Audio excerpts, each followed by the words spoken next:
Hello দোস্ত, আসসালামু আলাইকুম ওয়া রাহমাতুল্লাহি ওয়া বারাকাতুহু। চলুন আজকে শিখি যে নামাজের ভিতরে যে তাকবীরে তাহরিমা অর্থাৎ নিয়ত বাঁধতে হয়, কি হিসাবে নিয়ত বাঁধতে হয়। দেখবেন যে এই নিয়ত বাঁধার ক্ষেত্রে বিভিন্ন ধরনের মানুষ ভুল করে থাকে।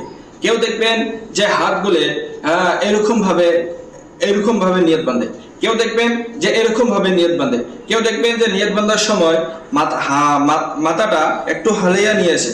তো আসলতে সহি ও শুদ্ধ সঠিক নিয়ম কোনটি, চলুন আজকে শিখি। তো প্রথমে আপনি কেবলার দিকে দাঁড়াবেন।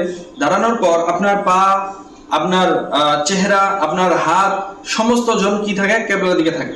তো কেবলার দিকে রাখলেন, রাখার পরে এই জায়গার ভিতরে আমাকে ফলো করবেন যে কি হিসাবে সহি ও শুদ্ধ হিসাবে নিয়ত বাঁধতে হয় আমি দেখাবো। যে প্রথমে আপনার চোখটা রাখতে হবে সেজদার জায়গা, আপনার নজরটা সেজদার জায়গাতে রাখতে হবে। সেজদার জায়গাতে রাখলাম, রাখানোর পর আপনি যখন নিয়ত বাঁধবেন তো আপনার হাতের আঙুলগুলো জন কেবলার দিকে হয়, একদম জন সোজা জন না হয়, একদম সোজা জন না হয়, এরকম একটু হালকা করে জন কেবলার দিকে জন হয়। মাথাগুলো, এই যে আঙুলের মাথাগুলো, এগুলো জন কি হয়, কেবলার দিকে হয়। তো এরকম ভাবে কেবলার দিকে হলো।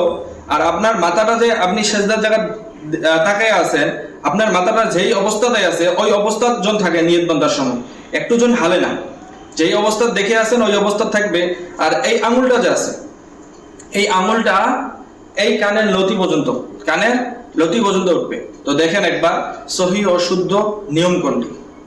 প্রথমে আপনি সেজদার জায়গার দিকে তাকাই আছেন, এই হাতগুলো এরকম ভাবে করলেন, করার পরে এখন আল্লাহু আকবার এরকম ভাবে নিয়ত বাঁধতে হয়।